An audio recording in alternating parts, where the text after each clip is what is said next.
पहलगाम दहशतवादी हल्ल्याप्रकरणी 2 आरोपींना अटक। दहशतवाद्यांना आश्रय देणारे दोघे अटकेत। एनआयएची मोठी कारवाई। बारामतीच्या माळेगाव साखर कारखान्यासाठी आज चौरंगी लढत। संध्याकाळी 6 वाजेपर्यंत मतदान। अजित पवारांच्या पॅनलची प्रतिष्ठा पणाला।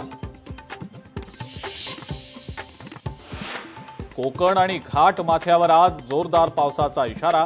रायगड, रत्नागिरीसह पुण्याला ऑरेंज अलर्ट। विदर्भातल्या काही भागात विजांच्या कडकडाटासह पावसाची शक्यता।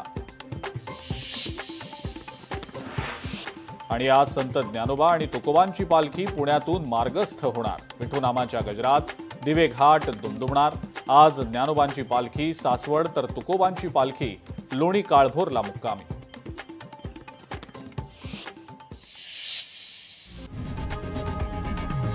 लोकशाही मराठी ऐका, पहा, जागरूक रहा।